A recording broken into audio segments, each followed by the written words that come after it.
presidente Mauricio Macri. A ver, vamos a escucharlo. Y sobre todo ahora, que sé que cuesta, sobre todo ahora que estamos pasando un momento difícil, que hay que ajustarse para llegar a fin de mes. Es cuanto más tenemos que confirmar que estamos convencidos que tomamos el camino correcto, el de la verdad, el de la transparencia, el del trabajo en equipo. Ahí se construye la Argentina que queremos y soñamos. Está con nosotros Carlos Caramello, bienvenido Carlos. ¿Cómo estás, Antonio? ¿Cómo te va? ¿Qué tenés para decir de esto? ¿Qué tengo para decir de esto? Primero, en ese acto, por supuesto no hay nadie, había que anotarse por internet para poder participar, te checaban los servicios de inteligencia a ver si te dejaban entrar, y Macri habla solo, digamos, construye un discurso, como todo el discurso de Cambiemos desde antes, digamos, de conformar Cambiemos, que es un discurso político sin antagonista. Fíjate vos qué raro.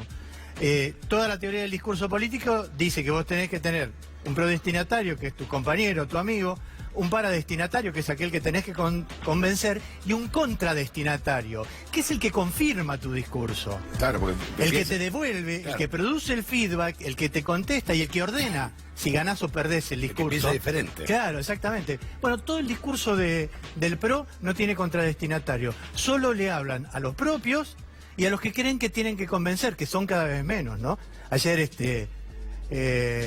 dicen que es una consultora importante, de Hilario Moreno, sacó su análisis mensual, tiene 63% de mala imagen. Cambiemos. Lo que pasa es que es inexplicable, por ejemplo, este impuesto que nos van a cobrar a nosotros para sostener a las empresas distribuidoras de gas. Lo que pasa es que es el gobierno de lo inexplicable, Antonio. Digo, un gobierno que viene siendo inexplicable desde el inicio. Un gobierno que quiso poner jueces en la corte por decreto. Digo, no, pero de verdad.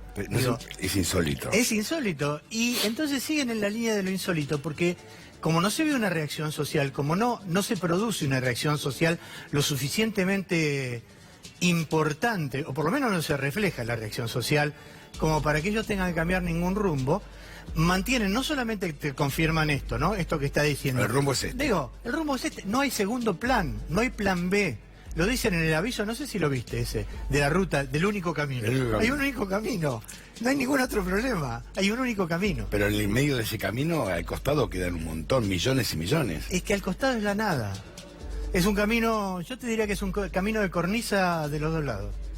Digo, hay cornisa para los dos lados. Y los millones ruedan, no quedan al costado del camino. Ese es el problema. Digo, en esta fantasía que tiene el neoliberalismo, digo, de que el derrame, lo único que se derrama es hombres y mujeres y niños, sobre todo y niños, ¿no? Sí, porque cuando ves los índices de pobreza es tremendo. Los índices de pobreza son terribles. 4 de cada 10 chicos son pobres. Claro. Tenés aparte vos fíjate conceptualmente, ¿no? Tenés a los jubilados muertos de hambre con salarios miserables. Sí. Y 4 de cada 10 chicos son pobres. Atacaste las dos puntas. Y tenés el índice más alto de desempleo en mujeres de hasta 30 años. La otra punta que faltaba. Claro. Digo, es evidente que ellos trabajan sobre los más débiles siempre. Siempre. No es ninguna creación, digo. En términos formales repiten con una puntualidad las políticas económicas de los 90, de los 70, o sea, de mediados de los 70, de Martínez de Dios. Y de la Revolución Libertadora, querido amigo. De la Revolución Libertadora. Digo, que dejan el camino a millones. Dejan en el camino millones. Y además lo vamos a ver, esto lo vamos a ver de alguna manera profundizado, triplicado, quintuplicado, digo, si gana Bolsonaro en Brasil, que es muy difícil que pierda. Bueno, respecto de esto, te iba a decir, ¿escuchaste al ministro, que fue Marcos Peña, no me acuerdo quién fue, que dijo, Brasil es un país que mira para adelante y no mira para atrás? Sí. Por respeto, obviamente, sí, una crítica... en términos de la... Lo dijo en términos de lo que se vota, de por qué se vota a Bolsonaro, ¿no? De alguna manera, ellos pretenden asociar ese discurso político de las elecciones en función de que la salida es, entre comillas, la derecha. Bolsonaro no es Macri, Se equivocan los que piensan que Bolsonaro es la oposición también a Macri. Nada más que es la oposición como si viniera de Biondini, por ejemplo. Por ejemplo. Que es mucho más blandito que Bolsonaro, Biondini, digamos. No, uno lo lee a Bolsonaro, las cosas claro, que dice. Pero además hay una actitud... Yo no sé si el televidente entiende, cree, puede ver ese tipo de cosas. Hay una actitud física en Bolsonaro que es agresiva. Digo, Bolsonaro se saca fotos haciendo así con el dedo. Sí, es agresivo. Digo, ya cuando fue a votar es claro, agresivo. Pero naturalmente. Digo, el video que lo levanta a la derecha, de ese tipo votando con la pistola sobre la máquina. ¿Lo viste? No. No. Bueno, con una pistola marca los números, que son Bolsonaro naturalmente, y muestra que tiene la pistola. Y se filma con un video y lo levantó a las redes. Digo, eso es Bolsonaro. Lo otro que me preocupa es este discurso como que todo lo que viene de la política o construyó política es malo. Entonces recurría a lo otro, CEOs, a un tipo como Bolsonaro que representaría la antipolítica. ¿Qué es la antipolítica? Absolutamente. Claro. La antipolítica, peligroso. Absolutamente. Sí, habría que pensarse también desde la política qué hicimos para llegar a eso, ¿no? Coincido. Me parece, porque también esto digo, yo no tengo ninguna duda de que los medios deben tener parte de la responsabilidad, pero convengamos que Gran parte. Sí, gran parte, pero digamos, también hay una acción que tiene que ver con esta idea de que si vos de verdad no pensás en los pobres, si vos de verdad no accionás a favor de los pobres, es muy probable que los pobres busquen otra alternativa. Y nosotros vemos, por ahí no en superestructura, pero en territorio muchas veces lo que representan las políticas que se supone que son políticas populistas, son bastante canallas, La dádiva, el cambio. Quedarte con una parte de la dádiva. ¿No? El porcentaje, Nada, pensalo de esta manera. Vení que te pago, si no venís no te pago. Pensalo de esta manera. Vos igual que yo debemos haber visto o algún jueguito de té, o alguna pelota con tiento, o alguna de esas cosas que vienen de aquel peronismo. Los jueguitos eran de porcelana. Sí. La pelota dura porque es una pelota de verdad, ¿no? Digo, ¿por qué? Porque aquel peronismo daba lo mejor. Digo, lo que querían para ellos, querían para el resto. Las Singer tenían una chapa que decía Fundación Evita, me acuerdo. pero eran Singer. Sí, me acuerdo. Bueno, hoy los dirigentes territoriales, que se dicen compañeros algunos, van y compran 1000 pelotas de $1. Y vos en los ojos del pibe, cuando le dan la pelota, te das cuenta que los están odiando.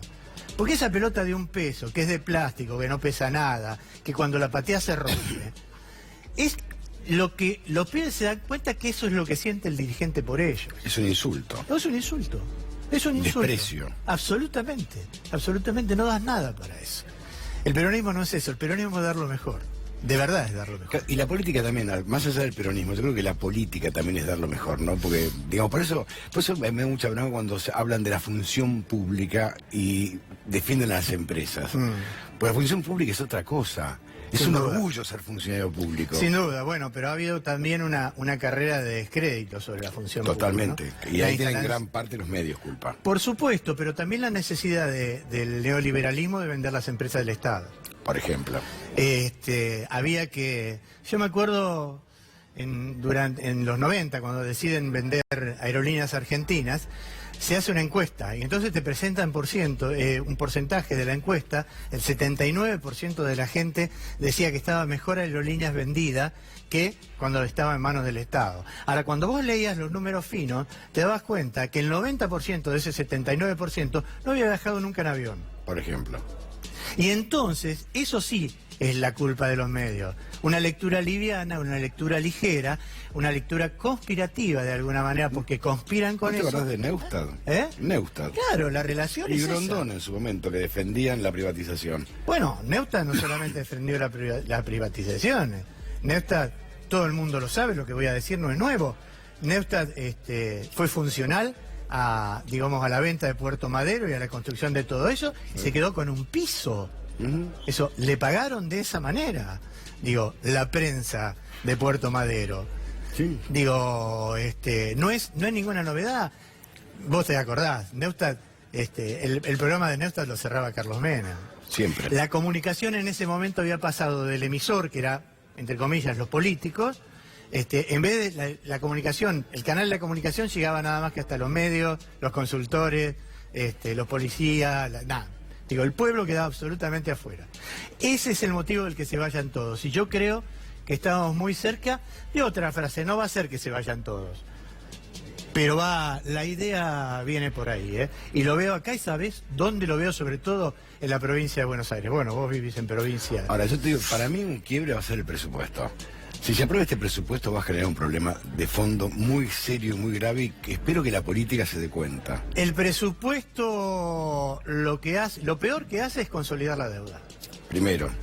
Porque... Y achicar la economía, se te quita el consumo, te mata. Pero además es imposible rechazar. Si se aprueba este presupuesto, el gobierno que viene no va a poder revisar ni rechazar la deuda. Porque este presupuesto la consolida como ley. Como ley, claro. Hasta ahora ha sido un acuerdo de partes, casi te diría, entre el Poder Ejecutivo y el Fondo Monetario, en donde el Congreso no ha intervenido. Y todo eso es discutible, incluso frente a la justicia. Incluso frente a la justicia internacional. Pero si aprobás este presupuesto... Es ley. Olvídate, es ley. Porque es ley del presupuesto. Ley del presupuesto. Claro. Y por supuesto va a quedar...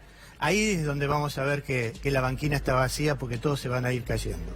Claro, porque es un presupuesto que te condena a jubilados, trabajadores públicos, salarios, te condena. Pymes. No hay generación de empleo. No hay generación de empleo. Digo, y además, por supuesto, es un presupuesto... A mí me interesó mucho lo del otro día de Axel y de otros diputados, como Doñate, digo, la gente como este chico Rodolfo Tailade, que le gritaban que se lo lleven el presupuesto y que lo vuelvan a hacer, porque la verdad es que es un presupuesto mentiroso. Si yo te digo hoy, negociemos algo para el año que viene, con un dólar que va a estar de promedio 40 pesos, vos no negociás conmigo. Ya está. No negociás conmigo, Antonio. Claro. Nadie, digo, No. Los televidentes no negocian conmigo. Nadie, ¿qué va a hacer? ¿Quién va a negociar un dólar a 40 pesos promedio? Que va a ser una convertibilidad, Claro. 41. No, por eso te digo, es un presupuesto mentiroso. Le tuvieron que agregar 7.000 millones de deuda después de que lo presentaron. 7.000 millones de dólares. ¿De dólares de deuda? Sí, yo, lamentablemente... Por digo, 40. claro, por 40 ahora. Ahora. Por 40. Mirá el dólar futuro. Yo también coincido mucho con vos que la política no tiene que ser pasiva frente a esto. No, al contrario. Y creo que el gran problema es precisamente la pasividad que manifiesta la oposición desde el principio. Pero no solamente la Alguna oposición oposición, cómoda, ¿eh? ¿no? Alguna oposición. Sí, pero la oposición... Es cierto que alguna oposición fue más funcional, y me parece que en esta división de aguas esa oposición la va a pagar. La sociedad tiene, a ver, ¿cómo decirlo? Cierta sin memoria. volverme a Jerez? Por primera vez creo que tiene una memoria emotiva sobre estas cosas. Pero yo a veces me pregunto, digo, después ellos te lo explican, te dicen, no tenemos gente, no tenemos quórum, no tenemos... ¿Cuánto falta para que diputados se pare de manos y diga, bueno, necesitamos el juicio político del presidente? La UCR, por ejemplo. ¿Qué hace la UCR? Va contra todos los principios del partido. Bueno, pero la UCR ha encontrado un líder carismático por primera vez en su vida. Digo, la UCR cree de verdad que el dirigente que ellos necesitaban se llama Mauricio Macri. Digo, el grado de la habilidad de dirigentes de la UCR, nada, como el presidente del bloque. Digo, yo a Mario Negri lo conozco desde los 90. Cuando era diputado. Claro, cuando andaba con bastón, no sé Me si te acuerdo, acordás. sí. Digo, caramba, haber escuchado a aquel Mario Negri, y escuchar a este Mario Negri, haber estado con radicales en la Constituyente, digo, y mirar a estos radicales. Estaba Alfonsín. Claro. Estaba Alejandro Tulio, Sí. que era el secretario de Alfonsín, el Sí, tipo que señor. llevaba, y es hoy quien maneja las votaciones iba a decir de Cambiemos, pero digamos que es del país. Lo digo porque es amigo, además. No, pero lo que yo digo es que, digamos, la política tiene que volver a las fuentes. Porque ya tenemos una experiencia de CEOs manejando el país, donde hay un ministro de Economía que a nosotros nos habla. Donde la función pública habla de gente. Y yo no escuché nunca la palabra pueblo y No. conciudadano no se escucha. Ni patria. Ni patria, no se escucha. Patria es una palabra inexistente en el lenguaje. O sea, es que ellos formularon un lenguaje, ¿no? Cuando Durán Barba llega al asesoramiento de Macri, lo primero que le dice es: tenemos que construir un nuevo lenguaje político, porque el lenguaje político completo, tanto el del peronismo como el del resto de los partidos, ha sido tomado y reconstruido por el kirchnerismo. Entonces, ahí es donde aparece, se va la palabra militante y aparece el voluntario, se va la palabra, digo, es un orgullo ser partido militante. Y aparece equipo.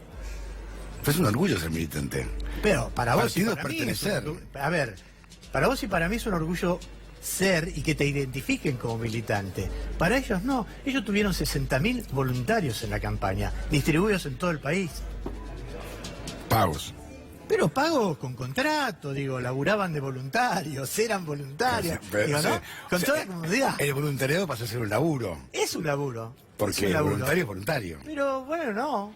El militante es militante. Bueno, en Estados Unidos el voluntario es voluntario, digo, en las campañas. Pero acá no. también era voluntario, ¿no? No, Militante era voluntario. Pero ellos no entienden, a ver, no pueden entender nada que no sea pago. Nada, Antonio. Si no pagan, no compran. Y si no compran, no creen. Pero qué error, ¿eh? Oh, la sociedad argentina, cuando caiga, pero de verdad te digo, cuando caiga totalmente en el costo altísimo que hemos pagado por estos 4 años, por estos 3 años que van de macrismo explícito, porque esto es macrismo explícito. O liberalismo, neoliberalismo explícito también, ¿no? Sí, sí. O Martínez Diosismo explícito. Tenés razón, es neoliberalismo, porque si lo ponemos en términos de Macri o de Iguacel, que no puede ser otra cosa que ministro de Energía, ¿no? No te dura Duracell, Iguacel, sí, ¿no? Sí. No, pero aparte el otro es un tipo que de la función pública defiende a su propia, a la empresa donde él pertenecía. Bueno, pero quiero decir esto, si lo ponemos en nombre de ellos, te repito una cosa que dijimos charlando alguna vez. Entonces el neoliberalismo no es culpable, y el neoliberalismo es el culpable. No es que estos son una manga de improvisados y bobos, que tal vez lo sean, sino que además las políticas neoliberales son asesinas. Para los más vulnerables. Para los que no son, o sea, y para la clase para media. los que no son neoliberales, para los que no están en la superestructura que solamente atienden ellos. La plata. De dos lados, ¿no? La plata del fondo, que es la plata de los países, y la plata de las empresas y los bancos, que es la plata de Wall Street. Digo, atienden a dos puntas. Ese es el único conflicto que tienen entre ellos. Lo que pasa es que, pobre país, ¿no? Un país que no aprendió la lección. Después de un Martínez Dios que fue nefasto. Es que cuando vos tenés la cabeza tomada, digo, por esta cosa tan poco responsable que es la de la diversión, la del colgorio, la de la alegría, dice un filósofo francés, es el vacío, pero en Technicolor, ¿no? El vacío en Technicolor. Eso lo dice Gilles Lipovetsky en un libro buenísimo que yo siempre recomiendo, que es La Era del Vacío. Vamos a vivir el vacío en Technicolor. Cuando tenés la cabeza, que hay un 30% de eso, ¿no? Hay un 30% de cabezas tomadas por el vacío Technicolor, capaces de votar, no sé, no digo con todo respeto, pero a Marcelo Tinelli. Sin problema, ¿eh? Sin problema. Y capaces de escuchar a Susana Jiménez diciendo, yo no hago política. Cuando después dice que es amiga del presidente, que hay que pedir la pena de muerte. O Mirta, diciendo, yo no soy política, y después explicar que ella que espera el llamado del presidente porque ha hecho mucho para que este señor llegue a ser presidente. Entonces digo, cuando tenés la cabeza tomada por eso, es muy difícil guardar memoria de los peores momentos. Porque solamente pensás en lo bueno que te ha pasado. Gracias. No, Muchas gracias a vos, gracias. Antonio, como siempre.